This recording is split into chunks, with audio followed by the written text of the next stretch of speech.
जय जय श्री सीताराम। हमारे चैनल में आप सभी का हार्दिक अभिनंदन। सुंदरकांड पाठ दोहा संख्या 57 और 58।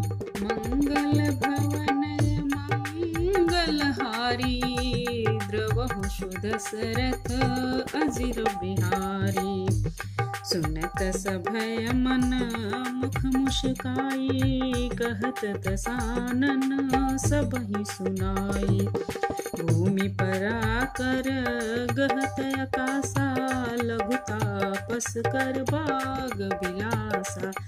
तह सुखनाथ सत्य समुदानी, सामुझ छाड़ प्रकृत अभिमानी। सुनहु बचन मम परिहरि क्रोधा, नाथ राम सन तजहु विरोधा।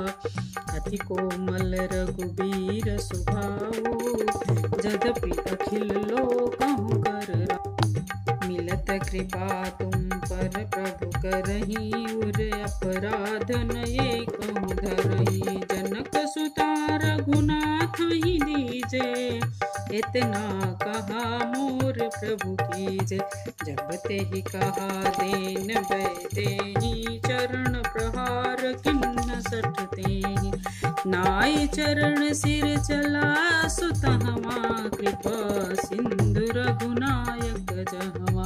धरि प्रणाम निज कथा सुनाई, राम कृपा अपनी गति पाई। ऋषि अगस्त के साप भवानी, राक्षस भयहु रहा मुनि ज्ञानी। वंदे राम पद बारहि बारा, मुन निज आश्रम कहूँ पगधारा। विनय न मानत जलधि जड़ा, गए 3 दिन बीत। बोले राम सकोप तब, भय बिन होहि न प्रीत। लक्ष्मण बान सरासन आनु, सो सहु बारद बिसक किसानु। सत सन विनय कुटिल सन प्रीत, सहज कृपण सन सुंदर नीति। ममता रत सन ज्ञान कहानी, अति लोभी सन बिरत बखान। क्रोधय सम कामहि हरि कथा, ऊसर बीज बये फल जात। हस कहीं रघुपति चाप चढ़ावा, यह मत लक्ष्मण के मन भावा। संधानहु प्रभु बिसख कराला, उठहि उर अंतर ज्वाल। नगर उगर झन कनय कुलाने, जरत जंतु जल निधि जब जान। कनक थारी भरी मणिगण नाना, विप्र रूप आयहु तजिमान। काटहि फरहि कदरि फरहि, कोटि जतन कहूँ सीच। विनय न मान खगेश तव, डाटहु पवन वनीच। मंगल भवनय मंगलहारी। पत्रिका सुनते रावण मन में भयभीत हुआ, परंतु मुख में ऊपर मुस्कुराता हुआ सबको सुनाकर कहने लगा, जैसे कोई पृथ्वी पर पड़ा हुआ हाथ से आकाश को पकड़ने की चेष्टा करता है, वैसे लक्ष्मण तपस्वी बाग विलास डींग हाँकता है।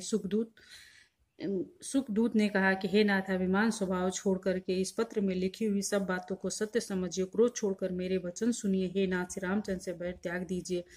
यद्यपि रघुवीर समस्त लोगों के स्वामी हैं, पर उनका स्वभाव अत्यंत कोमल है। मिलते ही प्रभु आप पर कृपा करेंगे, आपका एक भी अपराध हृदय में नहीं रखेंगे। जानकी जी रघुनाथ जी को दे दीजिए, इतना कहना मेरा कीजिए। उस दूत ने जानकी जी को देने के लिए कहा। तब दुष्ट रावण ने उसे लात मारी। फिर विभीषण की भांति चरणों में सिर नवाकर वह चला जहां कृपा के सागर रघुनाथ जी थे। प्रणाम करके उसने अपनी कथा सुनाई। श्री रामचंद्र कृपा से अपनी गति मुनि का स्वरूप पाया। शिव जी कहते हैं कि हे भवानी, वह ज्ञानी मुनि था, अगस्त ऋषि के श्राप से राक्षस हो गया था। बार बार श्री रामचंद्र के चरणों की वंदना करके वो मुनि अपने आश्रम को चला गया।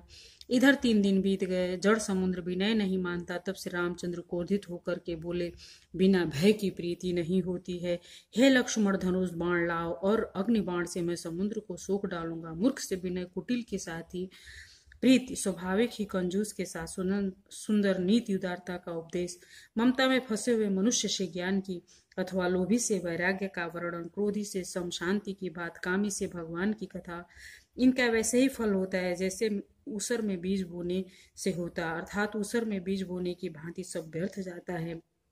ऐसा कहकर रघुनाथ जी ने धनुष चढ़ाया। यह मत लक्ष्मण के मन को बहुत अच्छा लगा। प्रभु ने भयानक अग्नि बाण संधान किया, जिससे समुद्र के हृदय के अंदर अग्नि ज्वल उठी और मगर, सांप, मछलियों से समूह से व्याकुल होकर समुद्र जीवों को जलते हुए जब जाना, तो सोने के थाल में अनेक मणि रत्नों को भरकर अभिमान छोड़कर वह ब्राह्मण के रूप में आया। काकभूषुंडी कहते हैं कि हे गरुण, सुनिए, चाहे करोड़ों कोई उपाय कर के सींचे, पर केला तो काटने पर फलता है। नीच विनय से नहीं मानता, वह डांटने पर ही झुकता है और रास्ते पर आता है।